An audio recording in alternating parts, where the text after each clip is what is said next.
Puji nama Tuhan, Bapak, Ibu, Saudara, keluarga GPDI El Shaddai Magelang. Bersyukur bahwa pada saat ini kita dapat bertemu kembali di dalam Renungan 79.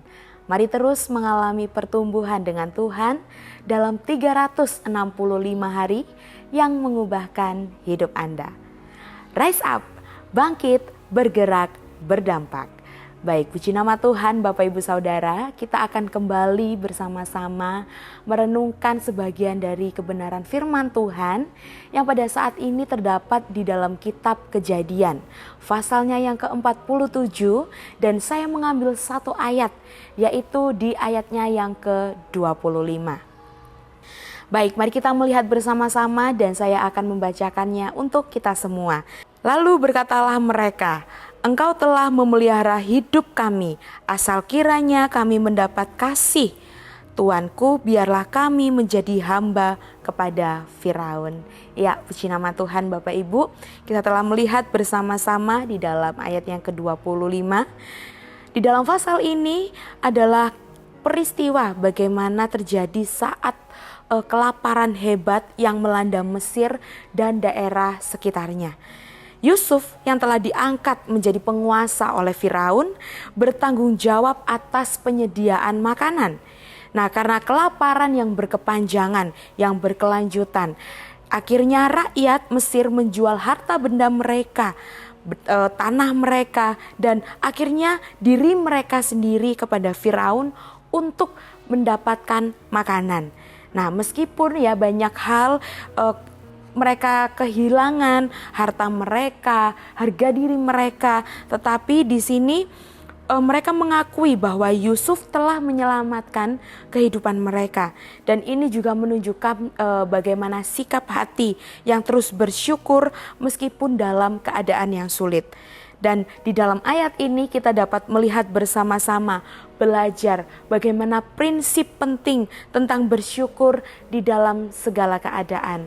Dan renungan pada saat ini saya memberikan judul "Habis gelap terbitlah terang". Ya, kalau kita melihat ya, Tuhan dapat memakai siapa saja untuk memberkati kita. Yusuf adalah orang Ibrani yang pada awalnya diperjualbelikan sebagai budak dan mengalami banyak sekali penderitaan. Tetapi Tuhan memakai dirinya untuk menyelamatkan Mesir dan bahkan menyelamatkan keluarganya sendiri.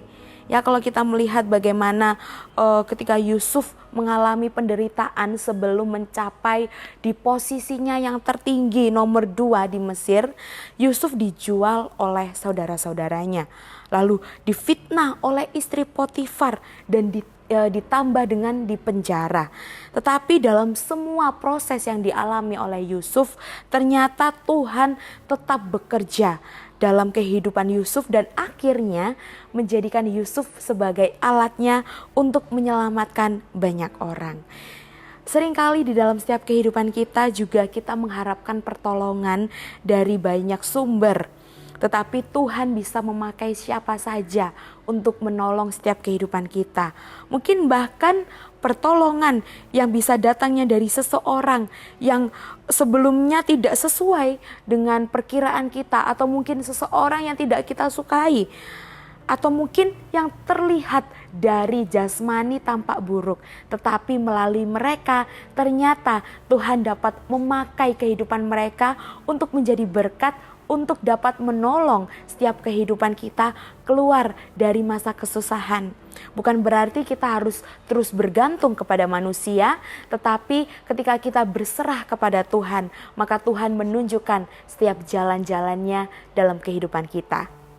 Kalau kita lihat ya di dalam Kejadian pasal 50 ayat 20, di sana dikatakan, "Memang kamu telah mereka-rekakan yang jahat terhadap aku, tetapi Allah telah mereka-rekakannya untuk kebaikan. Lalu di dalam Yesaya 55 di ayat 8 sampai 9, di sana dikatakan sebab rancanganku bukanlah rancanganmu dan jalanmu bukanlah jalanku. Demikianlah firman Tuhan.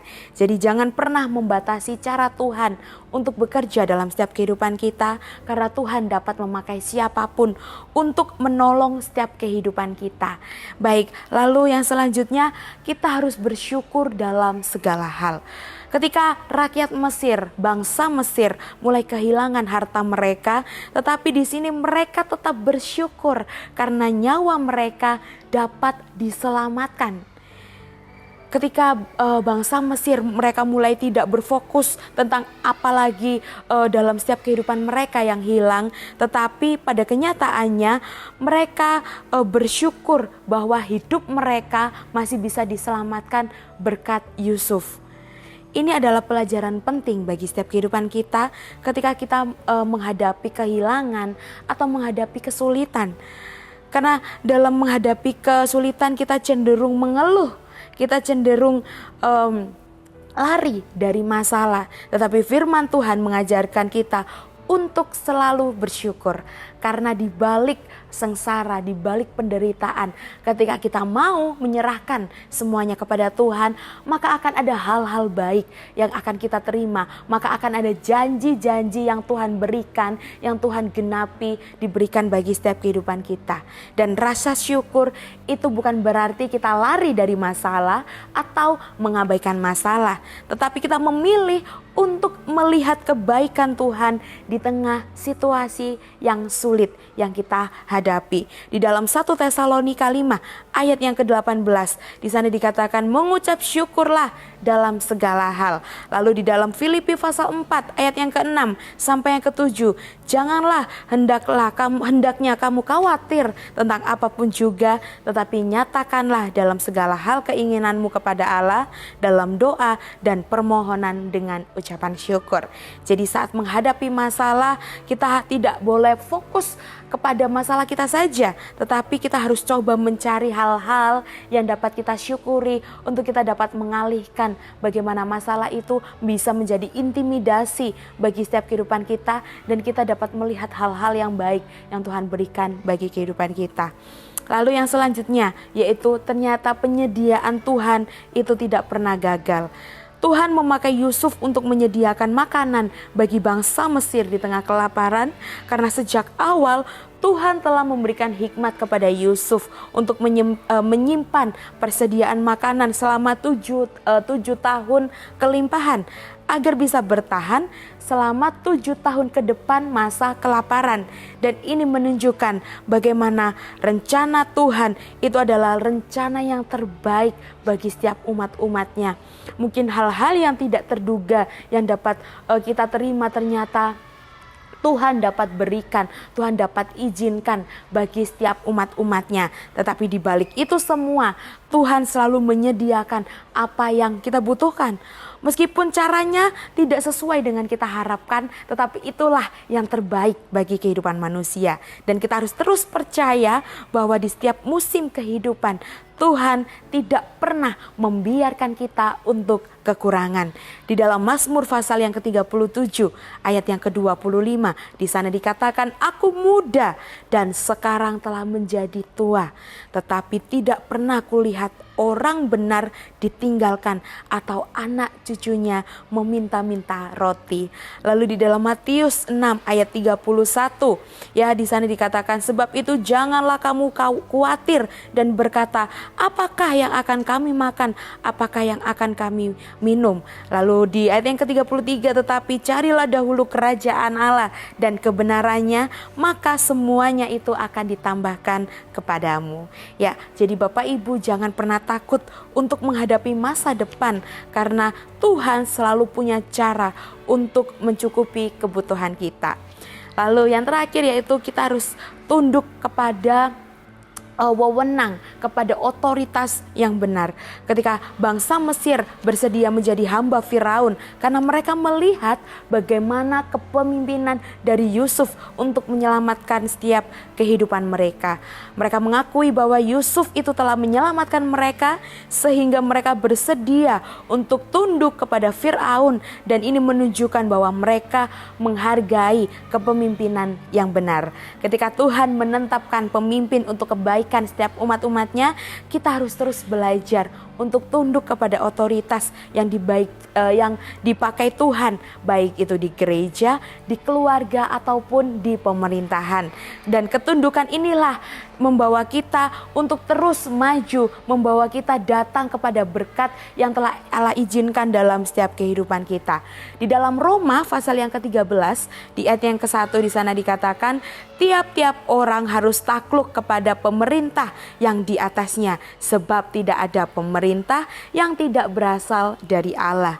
Dan Ibrani 13 ayat yang ke-17, taatilah pemimpin-pemimpinmu dan tunduklah kepada mereka, sebab merekalah berjaga-jaga atas jiwamu. Jadi mari kita menghargai dan menghormati setiap pemimpin-pemimpin yang telah Tuhan utus dalam setiap kehidupan kita, termasuk orang tua, pemimpin rohani, dan pemerintahan. Jadi Bapak Ibu yang dikasihi oleh Tuhan, dari sini kita dapat belajar bahwa Tuhan dapat memakai siapa saja untuk memberkati kita. Jangan pernah membatasi cara Tuhan untuk bekerja. Dan kita harus terus bersyukur dalam segala keadaan, selalu cari alasan untuk bersyukur meskipun dalam keadaan yang sulit. Dan penyediaan Tuhan tidak pernah gagal, karena Tuhan selalu mencukupkan setiap kebutuhan kita tepat pada waktunya. Dan kita harus tunduk kepada otoritas yang benar, karena menghormati pemimpin yang dipakai oleh Tuhan akan membawa berkat bagi kita semua. Puji nama Tuhan Bapak Ibu Saudara. Marilah kita terus bersyukur kepada Tuhan agar setiap rencana-rencananya yang baik seperti yang Tuhan kerjakan dalam kehidupan Yusuf itu juga menjadi bagian dalam kehidupan kita. Mari kita terus bersyukur kepada Tuhan agar kita mendapatkan buah yang baik seperti yang Yusuf lakukan, dan kita terus setia kepadanya, taat agar kita mendapatkan bagian yang terbaik di dalam setiap kehidupan kita. Baik, puji nama Tuhan Bapak Ibu Saudara.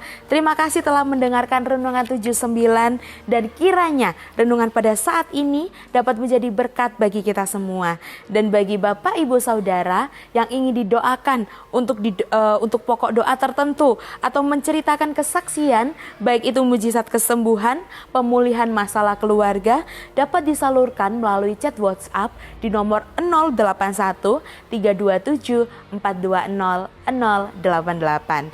Baik, puji nama Tuhan. Mari kita akan mengakhiri renungan pada saat ini dengan bersatu di dalam doa. Mari kita berdoa. Terima kasih Bapa yang baik, kami sungguh bersyukur kepadamu Tuhan atas setiap kesempatan, kebaikan yang selalu Tuhan berikan dalam kehidupan kami. Terima kasih atas kebenaran firman-Mu yang telah mengajarkan kami untuk kami terus mau hidup setia, hidup taat di hadapan-Mu Tuhan, untuk kami mendapatkan bagian yang terbaik dalam kehidupan kami. Dan biarlah itu akan membawa kami ke dalam bagian kerajaan surga yang telah Kau janjikan dalam kehidupan kami. Sesungguhnya Engkau ya Allah telah mendengar, Engkau telah memperhatikan doa yang diucapkan keluarga GPDI El Shaddai Magelang. Terpujilah Engkau ya Allah yang tidak menolak doa keluarga GPDI El Shaddai Magelang dan tidak menjauhkan kasih setiamu daripada keluarga GPDI El Shaddai Magelang. Terima kasih Bapa yang baik, kami sungguh bersyukur kepadamu, menyerahkan setiap doa-doa kami di dalam tangan-Mu. Hanya di dalam nama Tuhan Yesus Kristus kami telah berdoa dan mengucap syukur. Haleluya. Amin.